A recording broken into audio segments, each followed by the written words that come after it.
and you could be as good as this person wanted you to be so that you didn't get beat up. But the beatings never stopped, did they? Because you can't stand on your head in enough different ways. If he was in a bad mood, I was a victim. And so through life experience, you came to realize that is not an option. Let's carry that to a further understanding. Let's say you're getting beat up, and so then you get bigger, and then you start beating people up, and then you beat him up, and then you get a weapon, and then you get a tank, and then you get an army. In terms of what it takes in terms of physical prowess to keep riding that wave of getting beat up, you just can't get to where you want to be from there.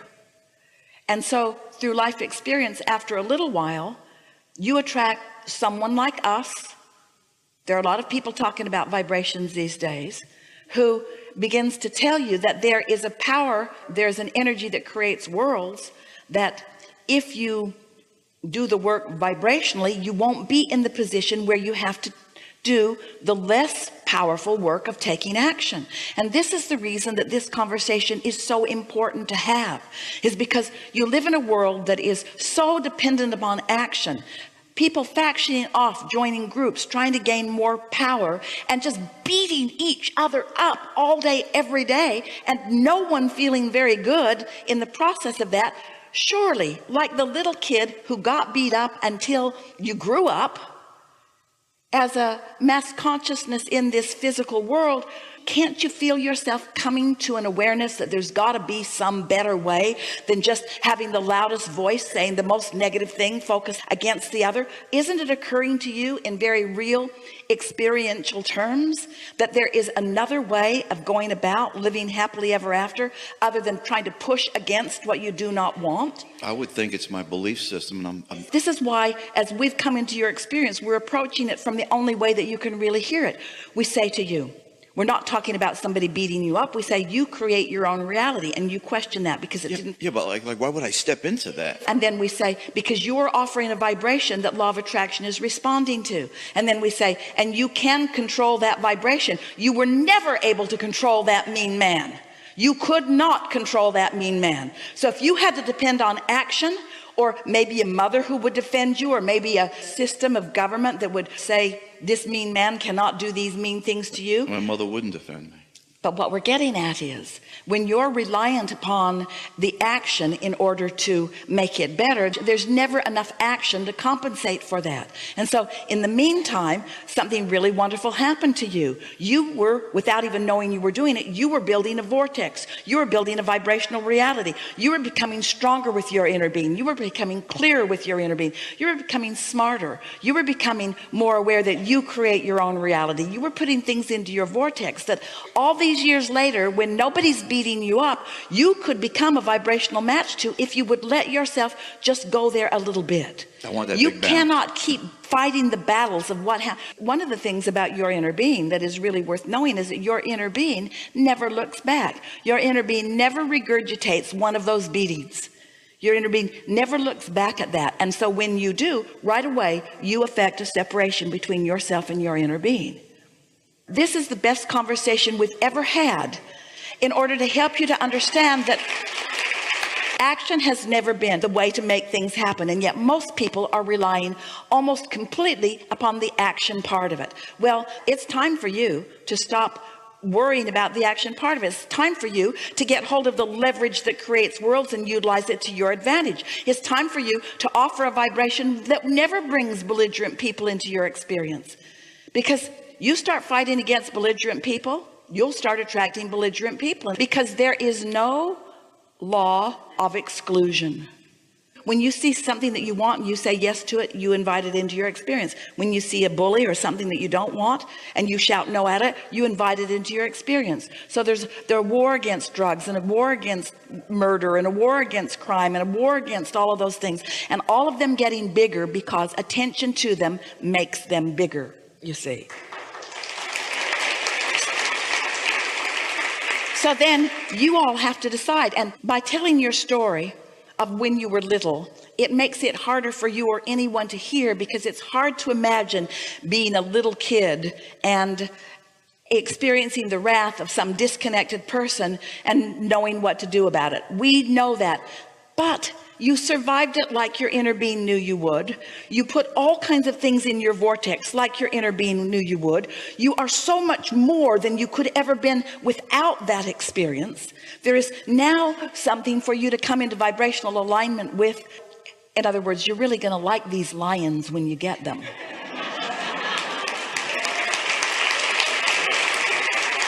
You're really, really going to like these lions when you get them, because you've spent so much time creating all of this. And when you come into vibrational alignment with that, are there mean people in the world? Yes, there are. Are there belligerent people in the world? Yes, there are. Are there bullies in the world? Yes, there are. Would you like to protect all of the victims from these bullies? Yes, of course you would, but you can't protect anyone from a bully that you've got your sights on. Because when you focus upon the bully, you disconnect from your power. You disconnect from any clarity. You disconnect from any timing. You disconnect from any resources that would assist you, you see. And when the bully sees you being able to do that, they try harder to get your attention again. Well, that's because when you think about a bully or anyone who is living and working in an action-oriented world, that's all they know. Bigger and louder and meaner is winning. But your inner being knows that alignment and love and source is winning. Your inner being knows that the energy that creates worlds. You know why? Those are the things that win, because when you croak, and you will, you won't take any of that with you. You won't take any of your bullying talent with you. You won't take any of your meanness with you. When you reemerge back into non-physical, you leave behind all of that, and you become part of that energy stream that continues to create worlds, you see, much more than the beating, it was the awful way you felt. And the awful way you felt was because you were convinced that you weren't worthy when your inner being knows that you are. If your inner being wasn't so in love with you and knowing your worthiness, then those moments of not knowing it wouldn't have hurt you so much. If your inner being had agreed with your stepdad and had said, yeah, beat him up, he needs it, then there would have been no separation between you, and you wouldn't have felt terrible. The tears are still falling down your face because your inner being adores you so much, and when you don't, you affect that crevasse, and that mean man is not around anymore doing that to you. And so your question is really a valid and important question. You say, why am I doing this to myself? Why would I be born into this? And why can't I let go of those beliefs? And we say, because you're still like so many people, believing in the action instead of the energy. You're believing in the word instead of the alignment. You're believing in the word instead of the emotion. You can accomplish the emotion of love, but not while you remember that bad man. You find love often, but not when you're remembering getting beat up. So you've got to use your discipline to guide your thoughts toward what allow you love, instead of continuing to blame him for what you're doing to yourself now.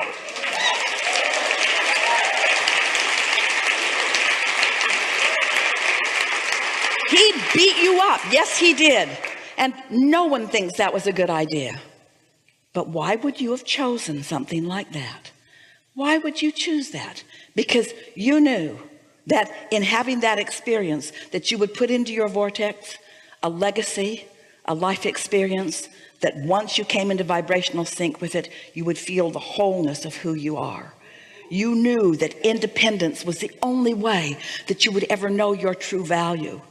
And we promise you, you are so much more because of that mean man than you would have been if someone had just coddled you and taken care of you and given you everything. Because in that experience that you want to call wrong or unwanted, or why would I choose it, you've created a vortex that when you come into alignment with it is going to give you such rapturous feelings of alignment and well-being that they are indescribable in terms of any words. And we know you've experienced those on many occasions. We know that you know what we're talking about. So when you're running around in this world and you see people being mistreated and you want to jump in and stop the mistreatment, we don't blame you. We think it's a good idea. We don't want anybody to beat up on anybody either.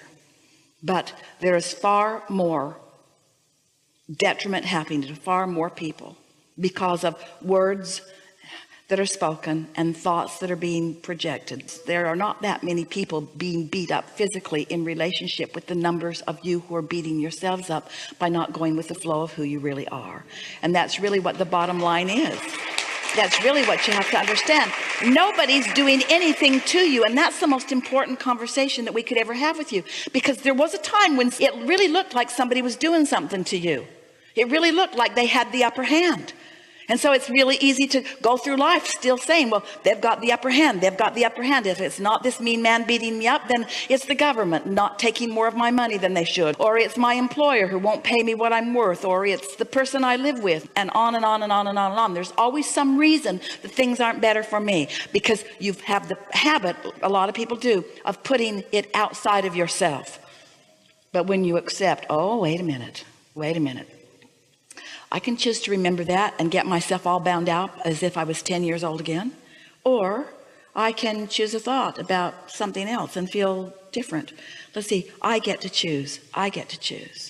So that's really the question that this day is bringing forth in a more powerful way than ever before. How can I stop facing a reality that is so in my face? How can I not use my eyes and ears and nose and fingertips and tongue? How can I not translate the physical reality when it's so in my face? And we say, you have to make the emotional reality more important to you for now. You have to care more about how you feel than anything else. Because we promise you, that man was mean, but you kill yourself when you don't love him. When you allow yourself to continue hatred towards somebody that maybe deserves it as much as anybody that we've ever talked about, you can't hate him without hurting yourself, because your inner being won't hate him. I don't really feel hate towards him. If I have any anger, it's really towards my mom. Doesn't matter. Your inner being will not have hatred towards or anger towards your mom, because your inner being understands that she was where she was. In other words, she was doing the best that she could do then too, you see. But oh, really? To carry something so long ago forward into the now? In other words, this conversation is more about appealing to your logic. The other day, Esther was feeling a little jealousy at her beautiful granddaughter, who is so in love with life and has so many years ahead of her. And Esther was looking at her thinking, oh, I wish that I knew everything I know now, and I could just be back in your body right now, knowing what I know and having all of that out there ahead of me. And for just a little bit, Esther had how many years left in this physical body shortest consciousness? For just a little bit. And we said to her, once she went to sleep and woke up and meditated and got feeling happy again, we said to her, you know, Esther, you and Kate are exactly even in terms of your relationship with now, because all Kate has is now and all you have is now. And in the now, all you have is your relationship with your inner being or not. In other words, Kate has the potential of being miserable in her now. You have the potential of being miserable in your now. You have the potential of being joyful in your now. Kate has the potential of being joyful in her now. That's all there is. It's your relationship with your inner being. It's your vibrational relationship with who you are. That's all you have right here and now, you see. And so as you start thinking thoughts like that, you have the ability to come into such harmony with who you are right now. And who you are right now is so much more than you would ever be if it had not been for that relationship with that man. And that's why you chose it. You chose that for then because you knew you were choosing this for now.